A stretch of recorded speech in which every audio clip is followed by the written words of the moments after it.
welcome to the Cultivating Calmness podcast. My name is Kaela, and today I have a question. Do you ever think about a situation, or have you ever thought about a situation where you were thinking really negatively about it? Like, it's going to be terrible, I'm going to be bored, it's, something bad's going to happen, and then inevitably what you were thinking, something along those lines, does happen. It's kind of what people call that self-fulfilling prophecy. Well, I want to ask you, do you think that the same could happen in reverse? Like, if I thought positively about the situation, could the positive thing also happen? We often don't really think like that as human beings, and I work with a lot of people, and like myself included. Let's be honest, negative thinking is pretty common as humans. If you've ever been to an event, whether it's in school or maybe it's your church or it's just some kind of training or something you've been to, I know I've heard this question multiple times over the years, but if they ask you to write down or think of, 5 positive things about yourself, oftentimes that list, 1, isn't completed, or 2, takes you a while to complete it. Can you agree with that? Just think about a time where that's happened. Or right now, if I'm asking you, think of 5 positive things about yourself. Can you, come up with those things quickly? Now, some of you probably can. Many of you probably will not. But if I ask you, I want you to write down the 10 worst things about yourself, I bet you would have that list completed pretty quickly. Am I wrong? I know I could probably do it. So we tend to think negatively, see the negatives in ourselves, in the world around us. Some people call that pessimism. And I would say that they're a little different, and there's a severity, I would say, in the spectrum of negative thoughts, or cognitive distortions is another thing we call them, or ants, automatic negative thoughts. All different ways of saying that we think negatively. So I want to talk about these negative thought patterns that we can have, and then a little bit on how we can overcome them. Some may call it cognitive restructuring. Oftentimes the basic way of handling this is through CBT, cognitive behavioral therapy. There are other types of therapy that also do that and focus on our thoughts and our thought patterns specifically, but they're all linked together. So, or a brief background, or to start you off, if you've never heard of this before, I often call it, or we see it in the literature and in all of the therapy stuff, it's called the cognitive triangle. Cognitions are thoughts, as just another word for, thoughts, cognitions.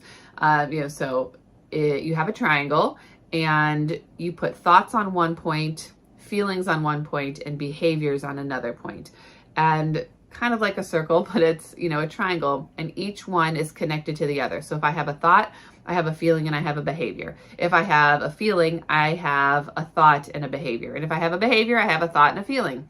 And they're all interconnected. I'm always going to have those things. Even if my behavior is to do nothing, or the behavior is a facial expression, or, something like that, or exasperation, right? It's still an act. It's still something you are doing.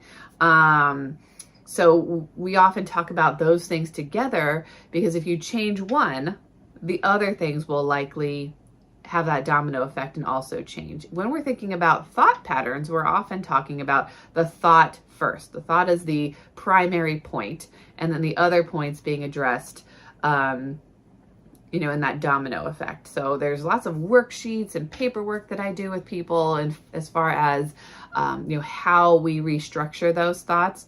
But when we are looking at, where they come from, I often start with like, let's identify the type of thought I'm having. And I'm not going to go into that. I know I've gone into that before in a podcast, and we can, I'll probably talk a little bit about it here, but there are different types of negative thoughts. And I think it's helpful to be able to identify those thoughts, what they are, so that you know what's happening in your mind and you have some semblance of control. And you can change those thoughts because you now know what they are. You've probably heard of black and white thinking or all or nothing thinking. That's unrealistic because in a lot of situations, there isn't a yes or no, a this or that. There's often a lot of gray in between. So I frame it as like a rainbow or gray scale. It's not just black, it's not just white. It's all the spectrum in between that also could be at play here. Even simple questions like, we can do like, are you hungry? You're either hungry yes or you're hungry no. But, you could be like, I'm kind of hungry. So that's not a solid yes. And it's not a solid no. Like I could have a snack, but I'm not ready for a meal. So I really can't answer your, are you hungry with a yes or a no. You see how that can play out? And this can happen in all kinds of thoughts. So we want to be able to counteract those thoughts with some factual information. Another way of thinking is like that catastrophizing. That's that idea of making a mountain out of a molehill. The opposite is also true, like making a molehill out of a mountain. So when somebody's maybe underreacting to something that maybe we would expect them to be reacting really big to. I often use the example of like someone dying, someone close to them dying. And we see this with grief. So it's not like the best example, but where they maybe shut down and they don't appear to be reacting to that. We may say they're minimizing what's happening. Whereas it's that crying over spilled milk example, right? Like, yeah, I spilled something on my project or my paper. Yes, it's a problem. Yes, we need to clean it up. Yes, those things are true and frustrating and annoying and a problem. Is it this great, big, terrible, end of the world problem? No, that's catastrophizing. That's, making something much bigger than it needs to be. I often see this in my kids. I can also, react like that at times, especially if I'm more emotional or I have other things going on that are leading to maybe the inability to process and think through things. So we'll get to some of that here shortly. Often our negative thoughts can appear as like mind reading or future telling. So it's like, I know what you're thinking, or you're going to say, or I know what's going to happen. When we don't, we can't tell the future. I'm a therapist and I tell my clients all the time when they have those mind reading type statements that they will make, I'll be like, oh man, you can read my mind. Wow. Can I have that power? Because I would love to be able to read your mind right now. That might make my job a whole lot easier if I could just tell what was going on up there. But I can't. Sometimes I can kind of tell what's going on by your facial expressions, your body language, what I already know about you. And I can deduce from those things what you may potentially be thinking. But I cannot read your mind, and you can't read mine, and you can't read other people's minds. Now, some people may have that ability or that skill. I'm not talking about those people. Those are few and far between. That's if you believe that is something that's possible, and some people do.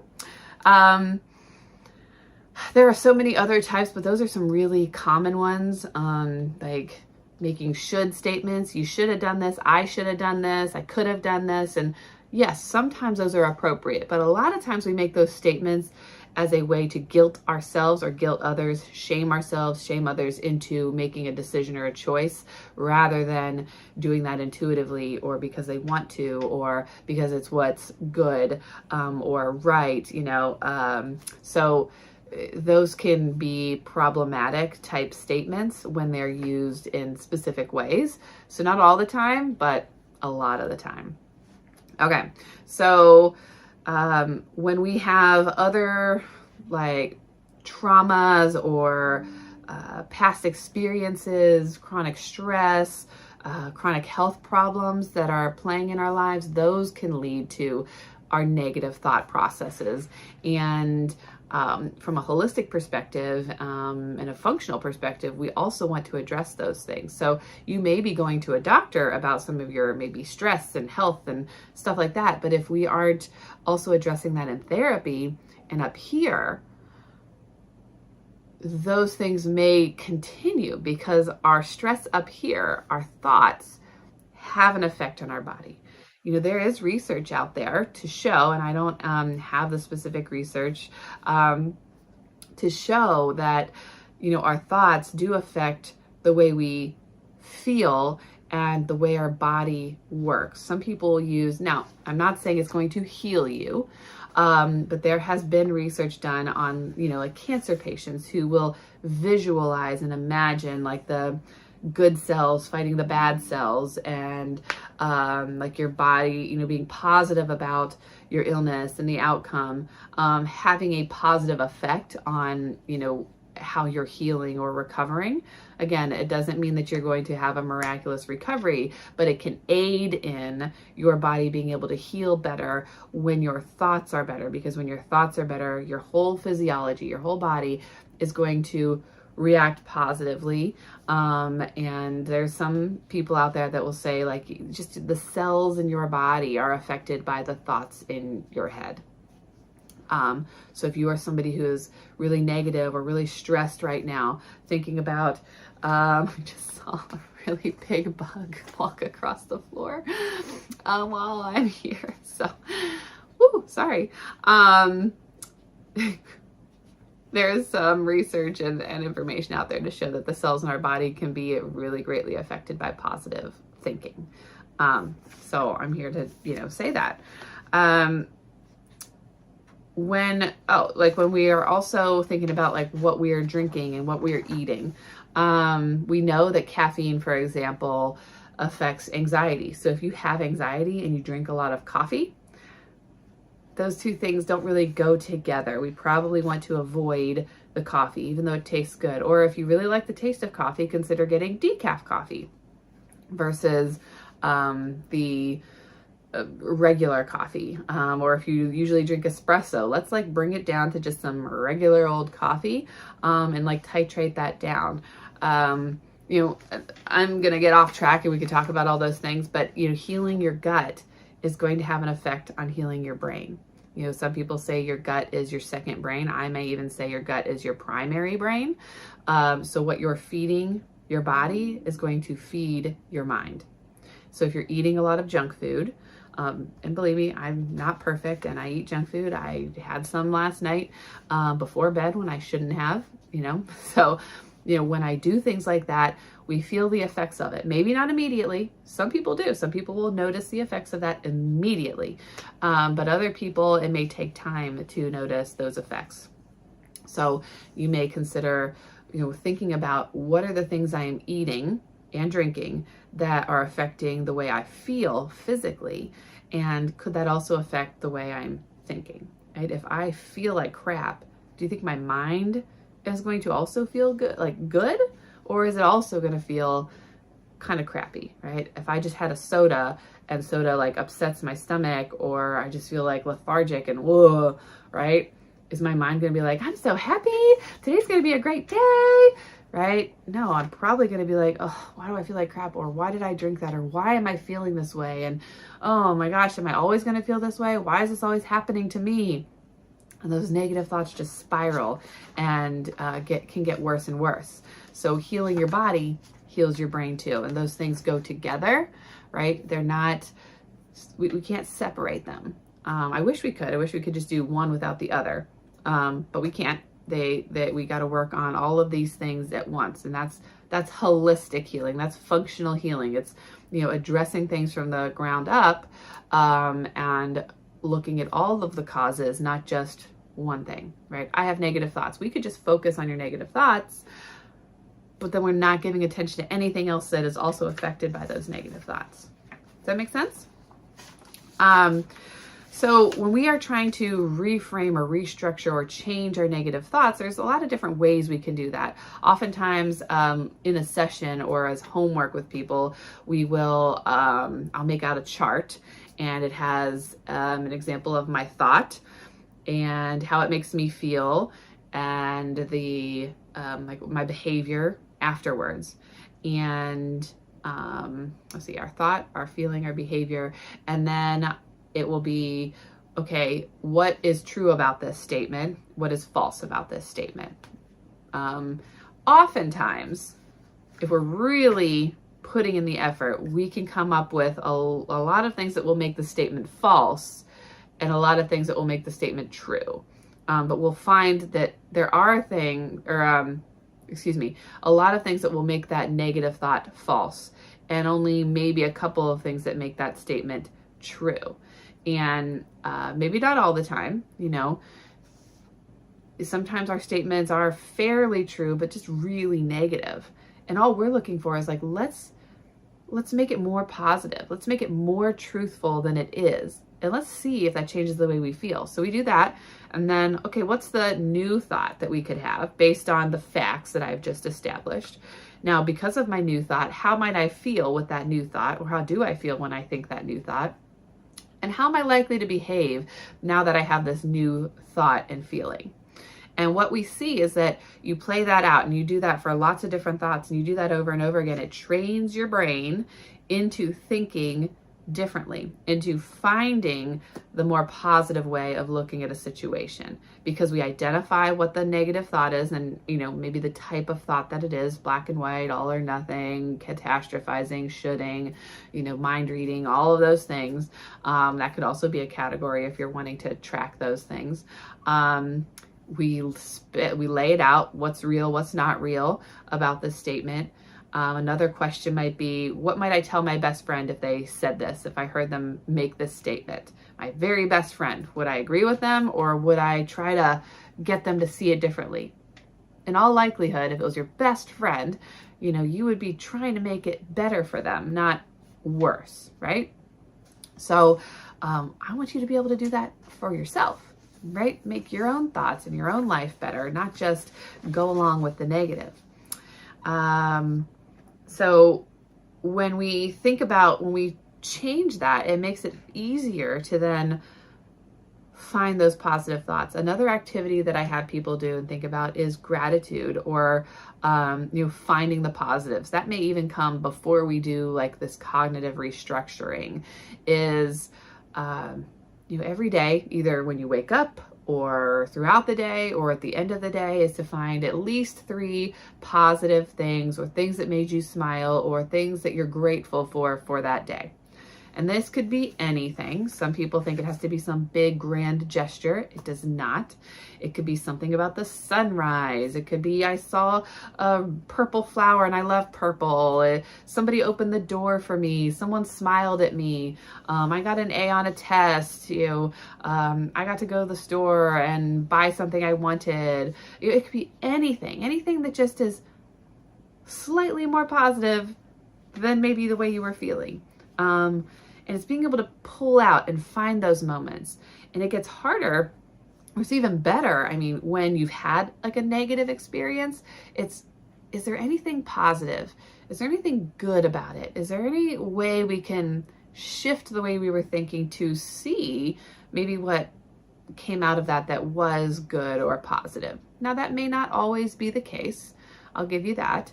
But oftentimes we can find something, and maybe it's like that domino effect of something, right? Like, I failed my test. Not good, right?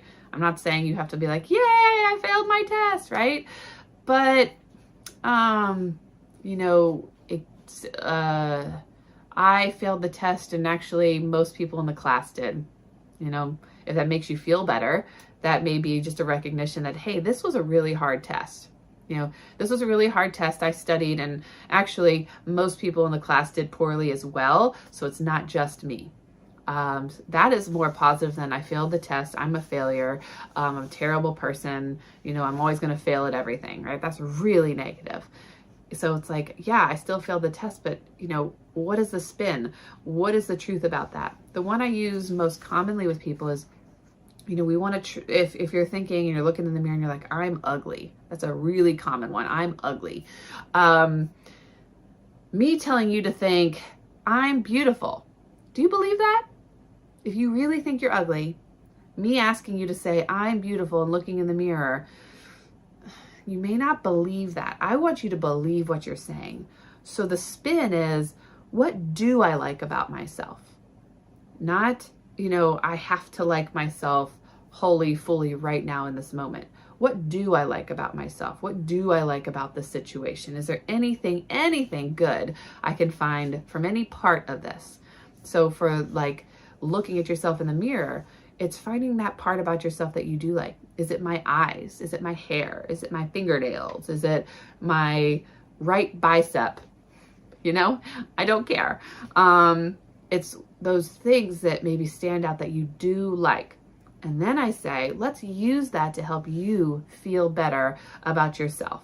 So if it's my eye color I like, maybe then I can wear eye makeup to make my eyes pop, or maybe it's the shirts I wear that make my eyes stand out, or the way I do my hair, or something that's going to maybe draw attention to my eyes because I like my eyes and I think they're great. So what am I going to do to maybe make me feel better about that? So then as that grows and as you feel more confident because like, oh, I like how I look when I wear green shirts because it makes my eyes stand out more, right? Then yeah, maybe I wear a lot of green shirts, but I also then feel more confident and I feel better because I know why I'm doing that. And over time, you may then start to appreciate and like yourself better. And actually, you may eventually get to the point where you can look at yourself in the mirror and say, I am beautiful. Whether you've changed anything about your body or your face or not, because you're learning to appreciate what you do have and to work with what you have versus forcing something. So we do the same with the negative thoughts and restructuring. So thinking about how you can tweak out and pull out those positives in what you're experiencing is going to help you go a long way in feeling better. So when I talked about the gratitude, writing those things down, whether that's in a journal or on your phone or on a sticky note every day, having a place where you can visualize and see those things so that when you're having a bad moment, you can look at the past positive things and that can remind you, oh, there is good in the world. There are positive things that are happening. I can feel good. Oh, I remember that. And the more you have to find positive things, the more you're seeking and looking, the easier it gets. At first, it may be hard to find the positives because you're so used to seeing the negatives. We could pick out the negatives in a situation or a crowd like that. I know it. You can, I can, we can all do it.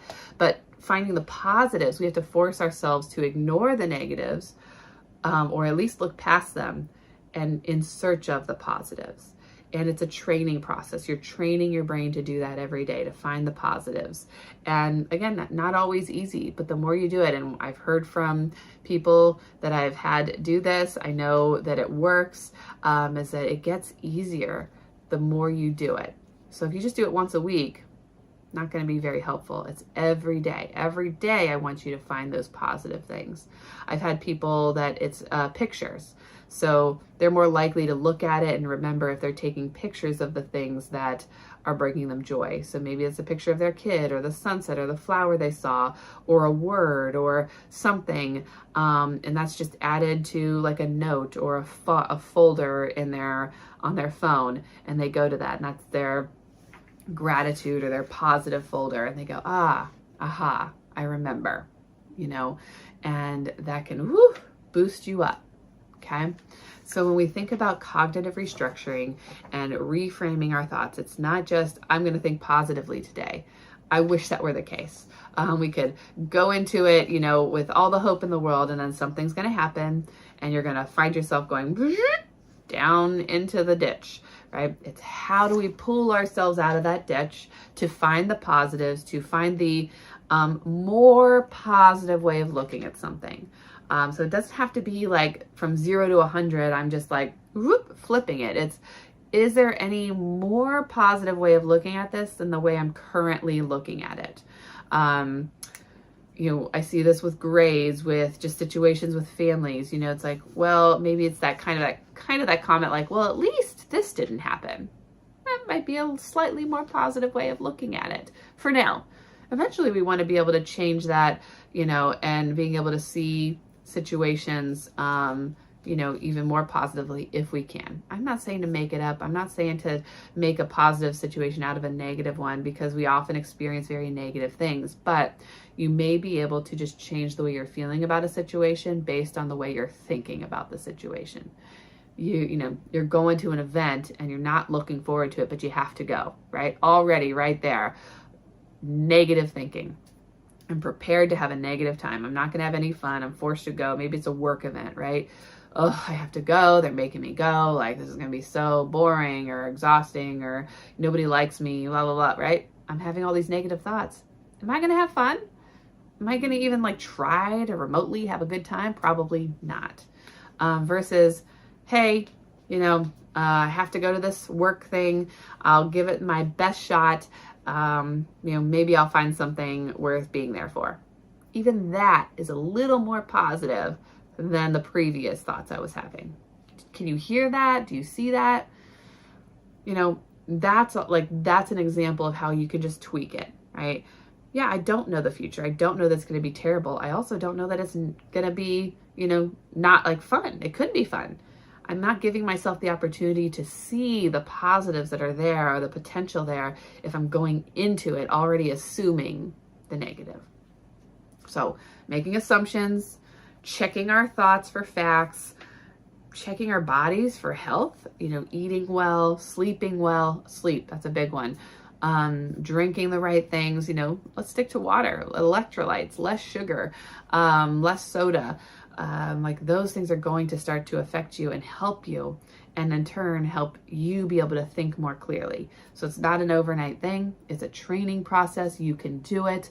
I've seen it work. I know it works. But it may take time. And if you have other severe things going on, right, this may be something that is not the primary thing you need to work on. But for those of you who maybe just struggle with negative thinking and a little anxiety, and depression, right, this may be really helpful for you. If you're struggling with something like OCD or PTSD, or you're in an abusive situation, or like things like that, there are maybe other priorities that we need to focus on. But, you know, even finding positives in your day can still be helpful. But we just may have other things that have to come first, and that's okay. But when we're just thinking about negative thoughts and being able to heal those and work on those, this is a good way to do that. So I hope you learned something today. Maybe you can implement them, talk to your own therapist, or if you're looking for a therapist in Central Ohio, I am accepting new clients for functional mental health, and I would love to work with you. Have a wonderful rest of your day.